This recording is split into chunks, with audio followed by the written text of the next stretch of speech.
You can be poor and be educated, but good fucking luck convincing the people around you to be educated. Because if you are educated and poor, you probably feel alone. You probably feel very alone. Because if you are poor, you're not supposed to be educated. Okay? So as soon as you start trying to educate yourself out of poverty, you're going to isolate yourself real fucking fast and speedy. And on top of that, as you're going into poverty, it's so strange. As you're coming out of poverty, it's so strange. Because as you go into wealth, you then have to uneducate yourself. You have to forget everything you just learned for the sake of making the most money possible, because it gets to your fucking head and you start getting addicted to that shit. So that's why it's so ironic and dangerous for people to come out of poverty blindly, not understand what got them out of poverty in the first place, which is the willingness to see it all from a bigger picture. And then they just get swiped up down the opposite side of the pipeline, on the other polar end.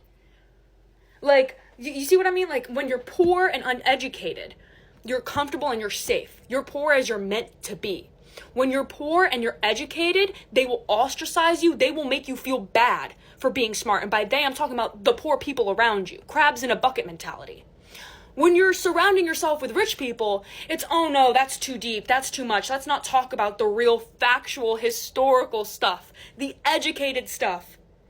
You'd think that the goal of education is to accumulate wealth, to like continue learning, to continue spreading that. But in this economy, the goal of education is blind ignorance.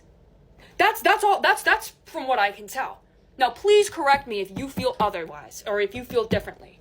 But as somebody who first grew up in the United States and then went to high school in Costa Rica, where I met and saw firsthand neo-colonialist expats like move to Costa Rica and basically colonize the area and call it tourism, that's boosting the economy. By what standard? By whose standard?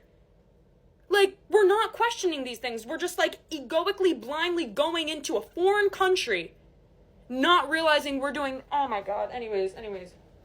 I came back here and I saw everything with like new eyes, and I haven't been able to shut up about it. So